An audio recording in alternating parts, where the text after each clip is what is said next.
The aim of the gathering really is to try and bring diverse groups of people, including some from industry, civil society, human rights bodies, so like the Information Regulator, South African Human Rights Commission, for example, and civil society interested bodies, a couple of academics thrown in to discuss fundamentally access to information. So what's brought it about particularly is that there's submissions are due on the draft principles on freedom of expression that are being reviewed for the continent, because that's a very good opportunity to start to shape the way that we're needing to start to deal with our digital society. So what we want to get out of it is to see if the 7 principles that we've come up with are broadly on track, to see if there's other things that should be added or things that are missing, but also then try and get some other key recommendations and ideas for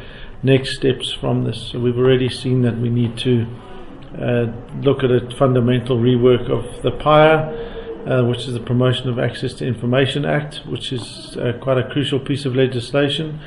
And then, a lot of it's also looking at practical steps for what we can do immediately after this. So here we want to get the principles agreed and the key points for our submission that's due on Monday, but for the rest it'll be making sure that we just start to build a bit more coherence around a lot of these issues, and also let those people know that we are looking at these issues and what particular frame we're looking at it, rights-based access to information. So, why is this such an important issue?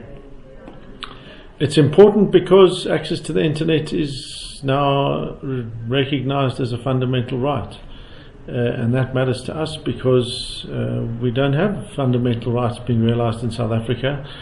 But it also matters because if we are serious about combating inequality, we have to make sure that everyone has access to the internet.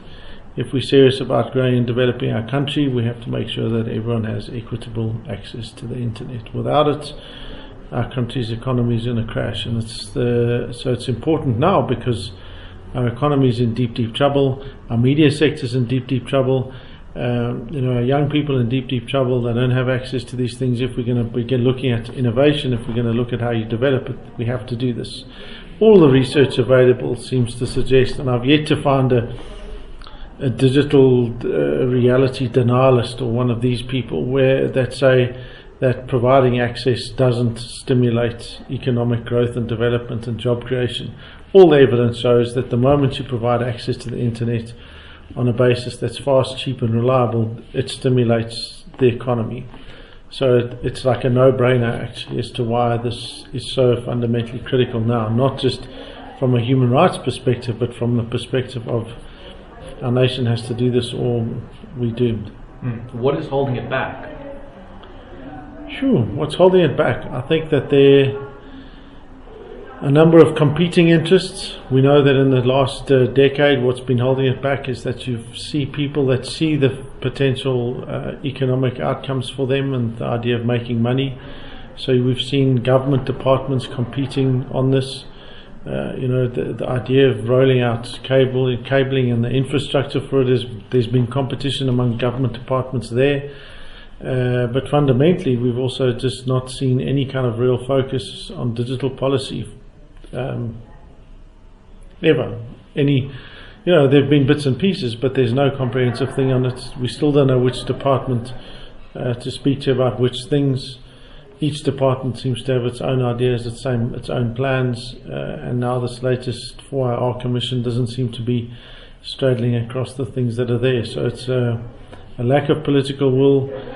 But also I think that fundamentally it's often seen as a thing that's boxed into communication, which it clearly just isn't. And so you've got a whole lot of people coming at it from different perspectives and no coordination happening across bodies.